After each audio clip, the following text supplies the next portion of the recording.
एक हात मदतीचा, खुशी सेवाभावी संस्थेचा पूरग्रस्तांना दिलासा.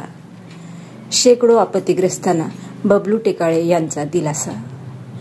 नमस्कार, आपण पाहत आहात समृद्धी महाराष्ट्र न्यूज. आमच्या देगलूर प्रतिनिधींनी दिलेल्या माहितीनुसार मुखेड तालुक्यातील लेंडी धरणाच्या बुडीत क्षेत्रात रविवारी झालेल्या मुसळधार पावसामुळे हसनाळ, भिंगोली, भेंडेगाव, रावणगाव, मारजवाडी, भासवाडी या गावात पूरस्थिती निर्माण झाली. शेतमाल वाहून गेला, जनावरे दगावली, घरे उद्ध्वस्त झाली आणि शेकडो कुटुंबावर संकट कोसळले.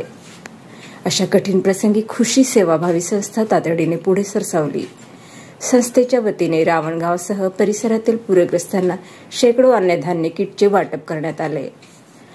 संस्थेचे अध्यक्ष एकनाथ बबलू टेकाळे यांनी प्रत्यक्ष गावात जाऊन पाहणी केली. पूरग्रस्तांशी संवाद साधताना त्यांनी सांगितले की गावातील परिस्थिती अतिशय भीषण आहे. अनेक कुटुंबाचे संसार वाहून गेले असून त्यांना तातडीने मदतीची गरज आहे. अशावेळी प्रत्येकाने आपल्या परीने मदतीचा हात पुढे करणे आवश्यक आहे. बबलू टेकाळे यांनी आधीही अनेक सामाजिक उपक्रम राबवले आहेत.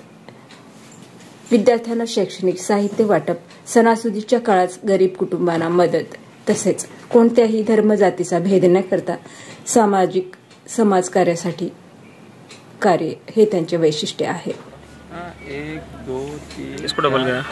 पूरग्रस्तांना दिलासा देऊन त्यांनी पुन्हा एकदा आपली सामाजिक बांधिलकी जपली आहे. संकटाच्या काळात मदतीचा एक हातही मोठा आधार ठरतो हे त्यांच्या कार्यातून अधोरेखित झाले आहे.